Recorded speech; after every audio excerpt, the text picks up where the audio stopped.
po mensahe nyo sa ating mga kababayan, Distrito 4, sa napakagandang programa po ito? Katuwang po kayo ni Yorme. Mahal na mahal kayo ni Yorme. At syempre, ng lahat ng mga kakampi ni Yorme, ng Yorme's Choice. Dahil binigyan niyo siya ng mandato at nakikita niyo naman may gobyerno na sa Maynila, hindi lang sa Sampaloc, sa buong Maynila.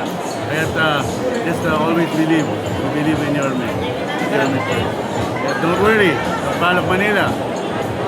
Ayan, maraming salamat, Consi Bagatching. At kasama rin po ni Consi Bagatching si Chef Hana Bagatching na katuwang din sa pagbibigay ng tulong ng medical assistance sa mga taga-Distrito 4. And please follow nyo din po ang Facebook page ni Consi Bagatching para updated po kayo sa mga ganap, lalo na sa mga taga-Distrito 4. Salamat po. Hi, Consi! Sama ni Pachi. Pasensya na po sa store po. Matanong ko lang po, ano pong masasabi niyo sa mga taga-Distrito 4? Napakagandang programa po. Katuwang po kayo. Kaya na sinabi ko, busila ka, no?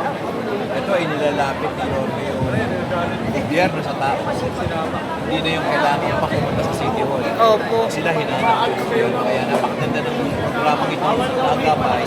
Talagang yung Bites Board, agapay. Agapay sa mga pangangailangan. Mensahe niyo po sa mga taga-Distrito 4 po. Mensahe niyo po sa mga taga-Distrito 4. Well, siyempre, sa mga taga-Sampaloc, patuloy natin suportan ang lahat ng ginagawa ng ating alkalde, Yorme Isko Moreno, sapagkat naniniwala tayo, bumalik siya sa Maynila, parang manggagamot. Ano yung mga kailangan na gawin, yun ang kanyang ginagawa para sa kanila. Maraming salamat po. Of course, katuwang ang ating napakasipag na Konsehal